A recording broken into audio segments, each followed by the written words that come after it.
बिस्मिल्लाहिर्रहमानिर्रहीम। अस्सलामु अलैकुम वरहमतुल्लाहि वबरकातुहू। और प्यारे भाई सब ठीक है। अल्लाह ताला बड़ा फ़ज़ल और करम और रहम फरमाए प्यारे नबी आका अलैहिस्सलातु वस्सलाम की सारी उम्मत पर। तो आज प्यारे भाई जो मैं नुस्ख़ा लेके हाज़िर हुआ हूँ वह है रिसने वाले ज़ख़म, जिनमें से मुसलसल पस बहती है।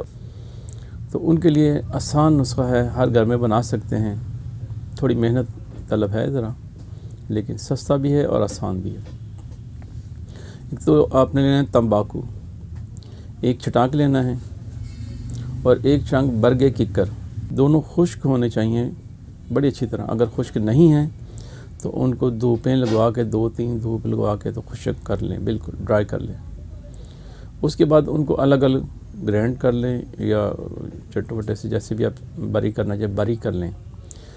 बारीक जब हो जाए छाननी करके तो जब वो निकल आए उसके बाद फिर उन दोनों को मिलाना है। पहले अलग अलग इनको पीसना है और जब ये पीसे जाएं फिर इनको दोनों को इकट्ठा कर लेना है और फिर इनकी रगड़ाई करनी है। इनको खर्ल में डाल लें तो बेहतरीन है। अगर आपके पास कुंडी है घर में जिसमें वो सरदाई वगैरह बना दे उसमें भी ये हो जाता है। तो इसके अपने 2 दिन खल करना है। इसको 2 दिन खल करेंगे तो वो आपके बन जाते 24 घंटे, 12-12 घंटे 2 दिन कर लें।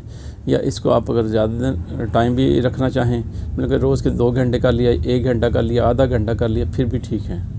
लेकिन अगर 24 घंटे नहीं कर सकेंगे तो 12 घंटे भी बेहतरीन है। लेकिन अगर आप 24 घंटे कर लोगे तो बहुत मजर्रा बन जाएगा, बहुत आला किस्म का नुस्खा तैयार हो जाएगा आपका, ये मरहम बनेगी। तो जब आप इसको 12 घंटे खल कर लें उसके बाद फिर आपने आधा पाव तेल लेना सरसों का। तो खल ऐसे हो जाएंगे फिर ये 12 घंटे करने के बाद जैसे गुबार होती है, बिल्कुल ऐसे हाथ पर रखेंगे तो उड़ना शुरू हो जाएंगे। और हाथ की जो लाइनें होती हैं उसके अंदर आप महसूस करेंगे तो आपको बिल्कुल फील ही नहीं होगा हाथ के ऊपर कुछ रखा हुआ है। ऐसे चेक करेंगे इसको।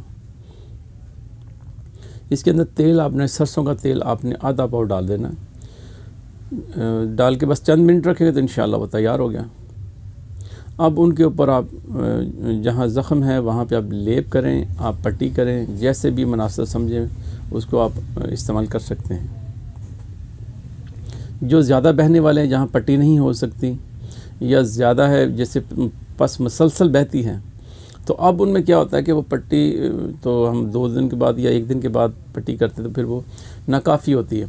अब उसके ऊपर आपने क्या करना है कि खुश बग़ैर तेल के, तेल नहीं मिलाना, वो जो गुबार बना है आपके पास उसको आपने यूज़ कर लेना है। उसी को आपने पोटली बना रहे उसके ऊपर झाड़ते रहें ऐसे पोटली में, और जितनी ज़रूरत होगी उतना वो लग जाएगा। कपड़े की पोटली छोटी सी ले लें, कपड़े में बना के उसको बांध लें और वो ऐसे झाड़ेंगे ना तो बिल्कुल बारीक सा उसके ऊपर लेहर आप खुद ब खुद आ जाएगी ज़ख़म के ऊपर।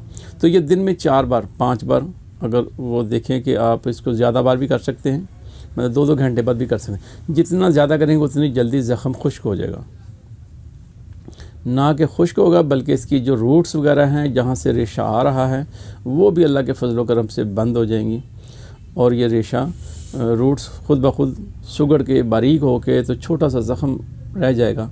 तो फिर वो भी इंशाअल्लाह अल्लाह के फजल व करम से ठीक हो जाएगा। तो ये बल्कि वो ज़ख़म भी जिनमें स्मेल आना शुरू हो जाती है, जो गैंग्रीन हो जाती है, जिनको डॉक्टर हजरात कहते हैं ये काटा जाएगा ये पाँव या हाथ, अस्तग़फिरुल्लाह, अल्लाह माफ़ फरमाए, तो उनके लिए भी ये बेहतरीन है। तो जहाँ से भी रेशा आता, अगर कान के अंदर से रेशा आता तो कपड़े की बत्ती बारीक सी बना ले जैसे कॉटन बड होता है, उतनी जितनी कान में चली जाए और थोड़ी बाहर भी रह जाए तो वो कान में रखें।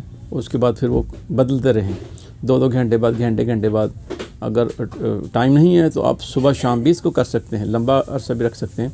लेकिन जितनी जल्दी करेंगे उतनी जल्दी इंशाअल्लाह अल्लाह के फजल व करम से बेहतर होना शुरू हो जाएगा। अगर कहीं से भी पस आती है आप इसको लगा सकते हैं। तो इंशाअल्लाह जितने भी ये प्रॉब्लम हैं अल्लाह के फजल व करम से ये बेहतरीन हो जाते हैं। दुआ करता हूँ कि अल्लाह पाक शिफा अता फ़रमाए मेरे पेशेंट को, और जो भाई इनको इस्तेमाल करें अल्लाह पाक उनको भी अजर अज़ीम अता फ़रमाए और सवाब की नीयत से आगे भी शेयर कर दिया करें ताकि अल्लाह पाक हमको इसका अजर अता फ़रमाते रहें। अक्सर हमारे हुक्मा हज़रात बहुत सी चीज़ें, बहुत आला किस्म के नुस्खे जो हैं वो सीनों में दफन करके तो साथ ही ले जाते हैं। तो उसका पीछे अजर बहुत कम हो जाता है, क्योंकि वो तो अल्लाह ताला ने बनाया है, अता भी अल्लाह की है। तो हमें चाहिए कि हम बता के जाएं।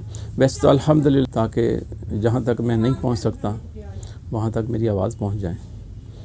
तो अल्लाह से दुआ है कि अल्लाह ये मेरी जो छोटी सी मैं कोशिश कर रहा हूँ इसको कबूल फ़रमाए, और अल्लाह ताला आपको भी अजर अज़ीम अता फ़रमाए, क्योंकि आप भी आगे सेंड करने वाले हो, आप भी अजर अज़ीम में हिस्सा डालने वाले हो। चलिए अल्लाह पाक रहमत फ़रमाए, फ़ज़ल फ़रमाए। अपना ख्याल रखिएगा। दुआ खैर के साथ आपको अस्सलामु अलैकुम व रहमतुल्लाहि व बरकातुहू।